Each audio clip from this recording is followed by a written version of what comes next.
नमस्कार दोस्तों, हमारे इस यूट्यूब चैनल में आप सभी का स्वागत है।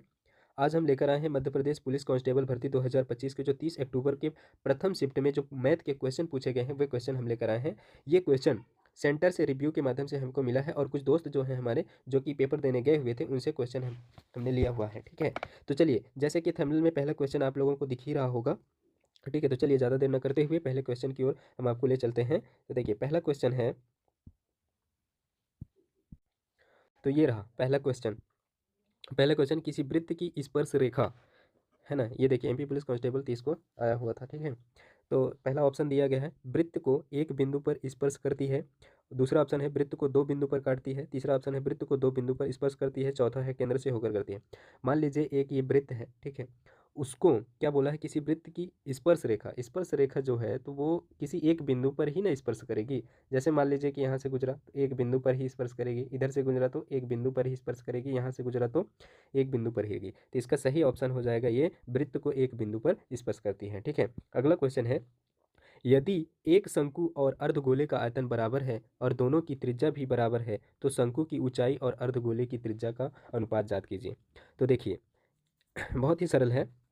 एक शंकु और अर्धगोले का आयतन, तो शंकु का आयतन क्या होता है, शंकु का आयतन, ठीक है, शंकु का आयतन बराबर क्या हो जाएगा, अर्धगोले का। ठीक है, अर्धगोले का आयतन क्या होगा, ठीक ना, आयतन क्या होगा, तो शंकु का आयतन क्या होता है।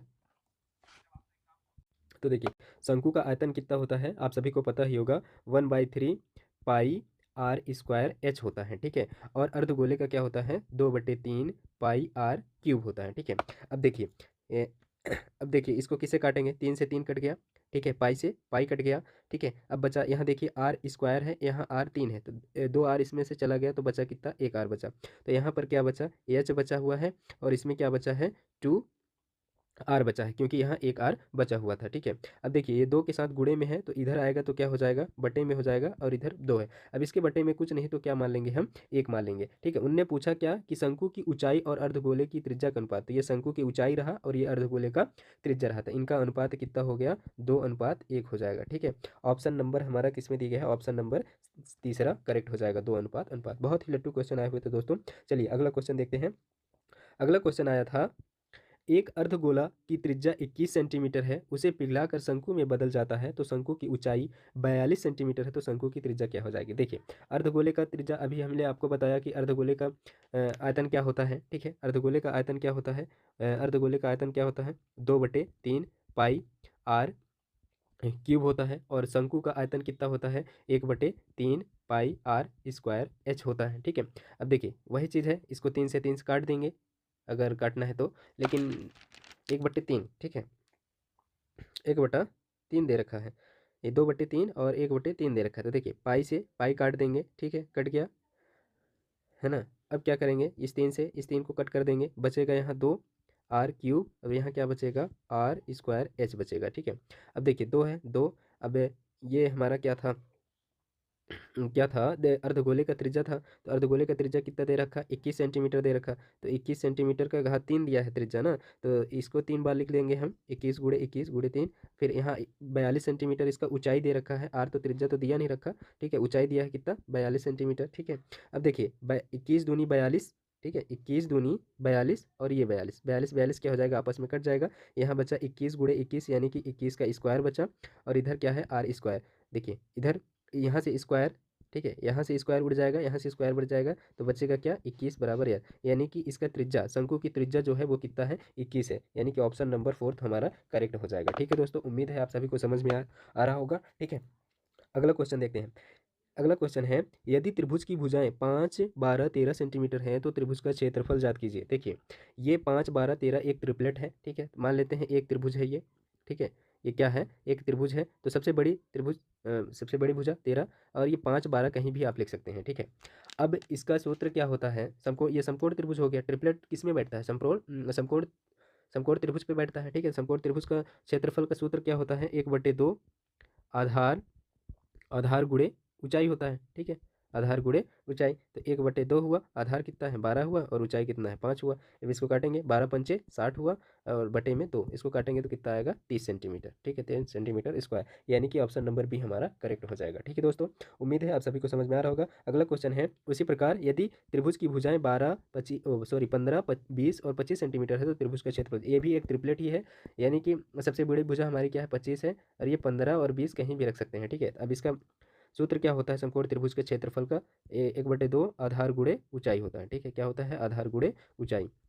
अब देखिए 1/2 आधार कितना है 20 है और ऊंचाई कितना है, ऊंचाई कितना है 15 है। अब इसको काटेंगे 10, 2 दहम 20 हुआ और इसको गुणा करेंगे 10 में तो कितना हो जाएगा 15 दहम 150, यानी कि ऑप्शन नंबर बी हमारा करेक्ट आंसर हो जाएगा। ठीक है दोस्तों, अब देखिए अगला क्वेश्चन है, दो व्यक्ति साझेदारी में भाग लेते हैं। ए 10 महीने के लिए 45,000 रुपये निवेश करता है और बी जो है वो 12 महीने के लिए 15,000 निवेश करता है, तो लाभ अनुपात ज्ञात कीजिए। देखिए ए एक व्यक्ति है और एक व्यक्ति बी है। ठीक है, ए जो है वो कितना इन्वेस्ट किया है, कितना इन्वेस्ट किया है 45,000 रुपये। ठीक है, 45,000 रुपये इन्वेस्ट किया, कितने महीने के लिए 10 महीने के लिए। ठीक है, अनुपात में पूछा है तो अनुपात हम लगा लेते हैं। ठीक है, अब बी जो है वो 15,000 रुपये निवेश किया है, कितने महीने के लिए 12 महीने के लिए। ठीक है, अब देखिए इसको काट लेते हैं, 3 जीरो से 3 जीरो कैंसिल हो गया। ठीक है, 3 जीरो से 3 जीरो कैंसिल हो जाएगा। ठीक है, 3 जीरो से ये 3 जीरो से ये 3 जीरो कैंसिल हो गया, 3 जीरो से 3 जीरो क्या हो गया कैंसिल हो गया। अब देखिए 15 एकन्नम 15, 15 तय 45, अब इसका इसके साथ गुणा करोगे तो कितना आ जाएगा 30 अनुपाते इधर 12 हो जाएगा। ठीक है, अब इसको काटोगे 3 दहम 30 और 3 चौको 12, फिर इसको 2 से काटोगे 2 दूनी 4, 2 पंचे 10, तो इसका सही अनुपात क्या आया है 5:2, यानी कि ऑप्शन नंबर सी हमारा करेक्ट आंसर हो जाएगा। ठीक है, उम्मीद है समझ में आ जाएगा। बहुत ही लट्टू क्वेश्चन आए हुए थे दोस्तों, अगर आपको यकीन ना होता होगा कि हमने ये क्वेश्चन कहीं से भी उठा लिया है तो जिन दोस्तों के आपके बीच में अगल बगल पेपर हुआ रहा होगा उनसे आप संपर्क कर सकते हैं और पूछ लेंगे कि ये क्वेश्चन आए हुए थे कि नहीं। ठीक है, हम मानते हैं कि ये नंबरिंग जो है, जैसे यहाँ 1500 है, यहाँ महीने दे दिया 12 है, वो गलत हो सकता है क्योंकि बच्चे इतने सारे क्वेश्चन करके आते हैं तो एग्जैक्ट नहीं याद रहता है। ठीक है, अगर इस तरह के क्वेश्चन नहीं आए होंगे तो हम क्या ही बता दें। ठीक है, अगला क्वेश्चन है, अब देखिए बहुलक से क्वेश्चन आ गया था, बहुलक से क्वेश्चन आ गया था कि 4 3 5 2 3 3 2 का बहुलक ज्ञात करना है। बहुलक का मतलब होता है जो सबसे ज़्यादा बार आया हुआ था, तो देखिए इसमें 4 कितने बार आया 1 बार आया, 3 कितने बार आया 3 बार आया, 2 कितने बार आया 2 बार आया, 5 कितने बार आया 1 बार आया, तो सबसे ज़्यादा कौन आया है 3 आया है, तो यही बहुलक बहुलक हमारा क्या हो जाएगा 3 हमारा राइट आंसर हो जाएगा। ठीक है, अगला क्वेश्चन है 110 120 135 140 150 160 का औसत ज्ञात करें। देखिए अगर ये औसत आ जाए तो इसमें एक चीज़ ये है, तो एक तो सरल नियम है, क्या इन सभी को क्या करना है आपस में जोड़ना है और जितनी संख्या है उसको क्या करना है भाग दे देना है। जैसे इसमें 1 2 3 4 5 6, 6 है तो 6 से भाग कर देंगे। ठीक है, आप उम्मीद है आप लोग कर लेंगे, लेकिन देखिए एक सरल सा इसका उपाय है, ये देखिए इसमें 10-10 का अंतर है, अंतराल में है, एक सीक्वेंस में है, सीक्वेंस में है, यानी कि इधर से इधर से हम 2 छोड़ देंगे, इधर से भी 2 छोड़ देंगे, बचे क्या 130 प्लस 140। ठीक है, बटे में 2 कर देंगे, इसको जोड़ेंगे तो कितना आ जाएगा 2 7 70, 70 आ गया, 2 से भाग करेंगे 2 1 2 और 2 3 6 2 5 10, कितना आ गया 45, 45 हमारा राइट आंसर हो जाएगा। ठीक है, अब देखिए अगला क्वेश्चन, पिरामिड से क्वेश्चन पूछा गया है कि यदि एक पिरामिड का आधार 5 सेंटीमीटर भुजा वाले एक वर्ग है और ऊंचाई 8 सेंटीमीटर है तो पिरामिड का आयतन ज्ञात कीजिए। अब देखिए पिरामिड का आयतन जो है वो उसका सूत्र बहुत ही सरल है। ठीक है, पिरामिड पिरामिड का आयतन का सूत्र क्या होता है दोस्तों, पिरामिड का आयतन का सूत्र क्या होता है, आधार का क्षेत्रफल गुणे ऊंचाई होता है। ठीक है, आधार का क्षेत्रफल गुणे ऊंचाई होता है। पिरामिड का सूत्र का क्या होता है 1/3 गुणे आधार, ठीक है, आधार का क्षेत्रफल गुणे ऊंचाई, ये हमारा सूत्र होता है पिरामिड का आयतन का। ठीक है, अब 1/3 दिया है, आधार का क्षेत्रफल, तो आधार इसमें क्या दिया है वर्ग दिया है, वर्ग वर्ग 5 सेंटीमीटर भुजा वाला एक वर्ग है। ठीक है, अब जब वर्ग है आधार तो वर्ग का क्षेत्रफल क्या होता है भुजा का स्क्वायर होता है। ठीक है, और ऊंचाई ऊंचाई कितना दे रखा है इन्हें 8 सेंटीमीटर दिख रहा है। ठीक है, 3 गुणे भुजा, वर्ग का भुजा कितना दे रखा है 5 सेंटीमीटर, यानी कि 5 का वर्ग हो जाएगा इधर 8 हो जाएगा। ठीक है, 1/3, 5 का वर्ग 25 हो जाएगा गुणे 8, इसका है ना, अब इसका गुणा करेंगे तो क्या हो जाएगा 8 पंचे 40, हासिल कितना है 4 हुआ, 8 दूनी 16, 16 4 20 बटे में 3, यही हमारा क्या हो जाएगा राइट आंसर। अगर भाग देना चाहते हैं तो भाग दे सकते हैं, 3 छक्का 18, फिर बचेगा 2, 3 छक्का 18, फिर फिर वही आएगा 6 6 6 6 आता रहेगा। ठीक है, यही हमारा क्या हो जाएगा, सही आंसर हो जाएगा। ठीक है दोस्तों, अगला क्वेश्चन है, एक प्रिज्म का आधार 36 सेंटीमीटर भुजा वाला एक वर्ग है। ठीक है, एक प्रिज्म है जिसका आधार कितना 36 सेंटीमीटर है और प्रिज्म की ऊंचाई 48 सेंटीमीटर है, तो प्रिज्म का आयतन ज्ञात कीजिए। प्रिज्म का आयतन, प्रिज्म का जो आयतन है उसका सूत्र क्या है, प्रिज्म का आयतन का सूत्र क्या होता है दोस्तों, आधार का क्षेत्रफल। ठीक है, क्या, आधार का क्षेत्रफल। ठीक है, आधार का क्षेत्रफल गुणे क्या होता है, ऊंचाई होता है। जैसे हमने पिरामिड में देखा तो पिरामिड का क्या था, पिरामिड का आयतन क्या था, 1/2 था, लेकिन प्रिज्म में क्या है, 1/2, 1/3 नहीं लगेगा। ठीक है, अब आधार का क्षेत्रफल, तो आधार इसमें क्या दे रखा, वर्ग दे रखा, तो वर्ग वर्ग है आधार का क्षेत्रफल, यानी कि वर्ग का क्षेत्रफल, वर्ग का क्षेत्रफल हो जाएगा। ठीक है, वर्ग का क्षेत्रफल हो जाएगा गुणे ऊंचाई हो जाएगा। ठीक है, अब वर्ग का क्षेत्रफल, तो इसकी भुजा वर्ग का क्षेत्रफल यानी कि भुजा गुणे भुजा, तो भुजा इसमें क्या क्या दे रखा 36, तो यानी कि 36 का वर्ग गुणे क्या हो जाएगा, ऊंचाई। ऊंचाई कितना दे रखा, 48 सेंटीमीटर दे रखा। अब इसको गुणा करेंगे तो 36 का कितना स्क्वायर होता है, 36 का 36 में गुणा करेंगे तो क्या, ठीक है, अब यहाँ क्या आ गया 36 का स्क्वायर, यानी कि 36 का स्क्वायर कितना होता है 1296 गुणे 48। ठीक है, अब इसको हल करेंगे तो 1296 में ये 48 का गुणा करेंगे, आप लोग कर सकते हैं।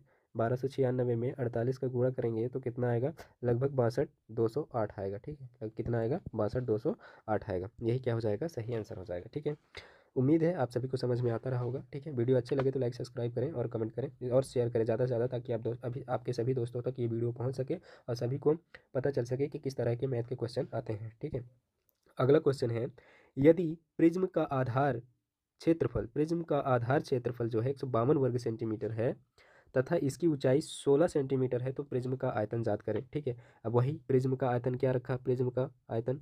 ठीक है, प्रिज्म का आयतन का सूत्र क्या हमने अभी आपको बताया था पिछली वीडियो में, पिछले प्रश्न में, प्रिज्म का आयतन क्या होता है, आधार का, आधार का क्षेत्रफल गुणे ऊंचाई। ठीक है, आधार का क्षेत्रफल गुणे ऊंचाई होता है। अब देखिए आधार का क्षेत्रफल, तो आधार का क्षेत्रफल उन्होंने दे रखा कितना, 152 सेंटीमीटर दे रखा है, ऊंचाई दे रखा 16, तो इसका गुणा करेंगे, 16 दूनी 32, हत्या 3, 16 पंचासी 3 83, हासिल कितना है 8 हुआ, 16 एकम 16, 16 8 कितना हो जाएगा 24 हो जाएगा। यही हमारा क्या हो जाएगा, करेक्ट आंसर हो जाएगा। ठीक है, अगला क्वेश्चन देखते हैं, किसी धातु की गेंद की त्रिज्या 5 सेंटीमीटर है, इस गेंद को पिघलाकर घन बदला जाता है, तो घन का आयतन ज्ञात कीजिए। देखिए गेंद है, गेंद गेंद किसके तरह होता है, गोला की तरह होता है। ठीक है, और घन कैसे होता है, इस तरह घन होता है, ऐसे। ठीक है, इस तरह से घन होता है। ठीक है, अब उनने क्या पूछा कि किसी धातु जो है गेंद की त्रिज्या 5 सेंटीमीटर है, इस गेंद को पिघलाकर घन में बदला जाता है, तो घन का आयतन ज्ञात कीजिए। ठीक है, कोई नहीं, तो गोले का आयतन और घन का आयतन दोनों बराबर होते हैं। ठीक है, तो गोले का आयतन क्या होता है, 4/3 पाई आर क्यूब होता है, जो कि हमने पहले क्वेश्चन में ही आपको बताया था कि गोले का आयतन क्या होता है, इतना होता है। ठीक है, और घन का आयतन कितना होता है, घन का आयतन क्या होता है, भुजा का क्यूब होता है। ठीक है, भुजा का क्यूब होता है। ठीक है, अब देखिए 5 सेंटीमीटर गेंद की त्रिज्या है। ठीक है, 4/3, 4/3।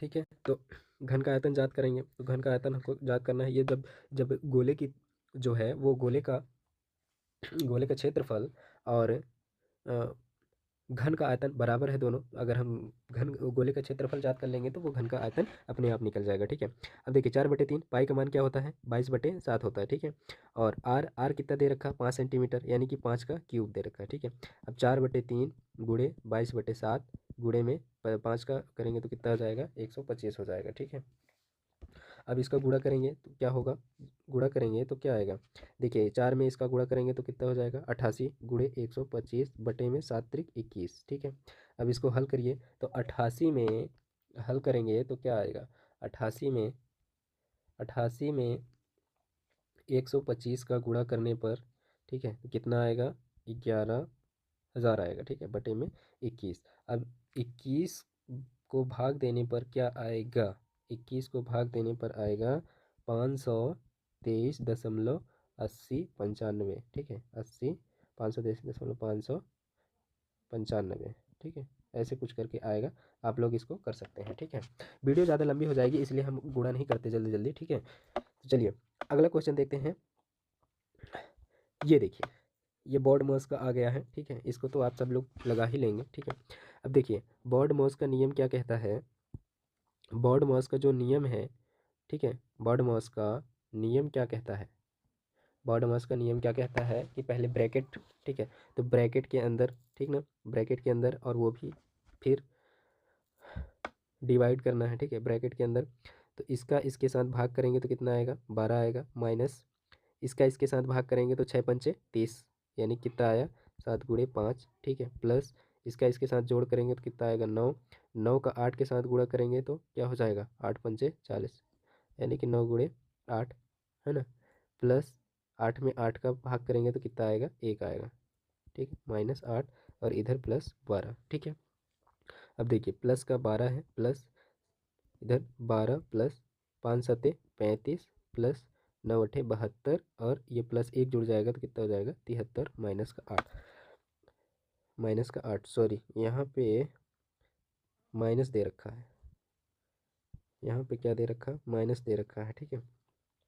अब देखिए इनको इनको सबको जोड़ेंगे, ठीक है, तो क्या हो जाएगा, इधर 12 प्लस इसको जब जोड़ेंगे तो कितना आएगा, 5×85 कितना हो जाएगा, 85 में 35 घटाएंगे, ठीक है, -8, 12 प्लस इस 85 में 35 घटाएंगे 0, इधर 5, 50 आया, ये -8, इसको जब जोड़ेंगे तो कितना आ जाएगा, ये 62, 62 में 8 घटाएंगे तो कितना आ जाएगा, 54, 54 इज द राइट आंसर, ठीक है दोस्तों। उम्मीद है सबको आपको समझ में आ गया होगा। चलिए पहला क्वेश्चन, अगला क्वेश्चन करते हैं। ये चक्रवृद्धि ब्याज का आ गया है या, है ना, चलिए ठीक है, चक्रवृद्धि ब्याज का ये क्वेश्चन पूछा गया था दोस्तों कि 10,000 पर 5% ब्याज पर 1 वर्ष बाद देय राशि, मतलब कुल देय राशि कितना होगा। 10,000 का 5%, है ना, 10,000 का 5% ब्याज क्या होगा। तो 10,000 का 5% हम निकाल लेते हैं पहले, 5% बटे में 100 कर देंगे, 2 जीरो से 2 जीरो कट, यानी कि 500 रुपये ब्याज हुआ 1 साल का। 500 रुपये क्या हुआ, ब्याज हुआ 1 वर्ष का, है ना। अब देखिए मूलधन तो पहले से था कितना, 10,000 रुपया, और 500 रुपये उसका ब्याज बन गया। अब कितना बचा, 10,500 रुपये उसको कुल देना पड़ेगा। यही क्या होगा, राइट आंसर हो जाएगा दोस्तों, ठीक है। अगला क्वेश्चन है, एक रेलगाड़ी 180 मीटर लंबी है और एक बिजली के खंभे को 10 सेकंड में पार करती है। रेलगाड़ी की गति बताइए। गति मतलब क्या होता है, चाल, और चाल बराबर क्या होता है, दूरी बटे समय, दूरी बटे समय। तो दूरी यानी कि रेलगाड़ी की लंबी कितनी है, 180 मीटर है, ठीक है, और समय कितना दे रखा, 10 सेकेंड देख रहा, 1 जीरो से 1 जीरो, यानी कि 18 मीटर प्रति सेकेंड उसकी गति है, ठीक है दोस्तों, समझ में आ गया होगा। अगला क्वेश्चन है, दो भाइयों की आयु में 5 वर्ष का अंतर है और बड़े भाई की आयु 20 वर्ष है, तो छोटे भाई की उम्र। इतना लट्टू सवाल। देखिए दो भाई हैं और दोनों भाइयों में 5 वर्ष का अंतर है। कितने वर्ष का है, 5 वर्ष का जो है वो अंतर है। और बड़े भाई का उम्र दे रखा 20 वर्ष, बड़े भाई का उम्र क्या दे रखा, 20 वर्ष दे रखा। तो छोटे भाई को, जब दोनों भाइयों के बीच में 5 का अंतर है, तो छोटे भाई का क्या हो जाएगा, 15 वर्ष हो जाएगा। यही हमारा राइट आंसर हो जाएगा, ठीक है। अगला क्वेश्चन है, 40,300 का 75%, ठीक है, 40,300 का 75%, 75% का मतलब बटे में 100, प्लस 25,000 का 33.1 बटे में 100, ठीक है। अब इसको हल करेंगे तो क्या आ जाएगा, 40, ठीक है, 40,300 गुणे, देखिए इसको लिखने से कोई फ़ायदा नहीं। देखिए 2 जीरो यहाँ से कैंसिल हो जाएगा, बचेगा क्या, 403 गुणे में 75, प्लस फिर 2 जीरो से 2 जीरो कैंसिल, कितना बचा। अब यहाँ देखिए, यहाँ दशमलव लगा हुआ है, ठीक है। अब दशमलव है, ऊपर दशमलव है, तो ऊपर दशमलव है तो नीचे हम क्या करेंगे, 1 जीरो बढ़ा देंगे तो उसका दशमलव हट जाएगा, ठीक है। तो अब 1 जीरो से 1 जीरो ये भी कट जाएगा, तो बचेगा क्या, 25 गुणे 331। अब इसको गुणा करेंगे, ठीक है, गुणा करेंगे कितने में, 403 में, ठीक है, 403 में 75 का गुणा करेंगे तो आएगा 30,225 प्लस, ठीक है, 25 में गुणा करेंगे किसका, 331 का गुणा करेंगे तो आएगा 8,275, ठीक है। अब इसको ऐड करेंगे, ठीक है, किसके साथ, 30,225 में तो आएगा 38,500 रुपये। यही क्या हो जाएगा, राइट आंसर हो जाएगा, ठीक है दोस्तों। अगला क्वेश्चन है, एक वृत्ताकार खेत की त्रिज्या 21 सेंटीमीटर है, पूरे खेत को घेरने के लिए कितने मीटर तार की आवश्यकता होगी। यानी जो है एक वृत्ताकार खेत है, ठीक है, उसको घेरने के लिए, यानी कि उसका क्षेत्रफल, पूरा क्षेत्रफल उसको ज्ञात करना है, ठीक है। तो वृत्त का क्षेत्रफल क्या होता है, नहीं सॉरी, उसको घेरने के लिए उसकी पूरे परिधि, है ना, तो उसके पूरे परिधि की चारों ओर जब घेरेंगे तब ना आएगा।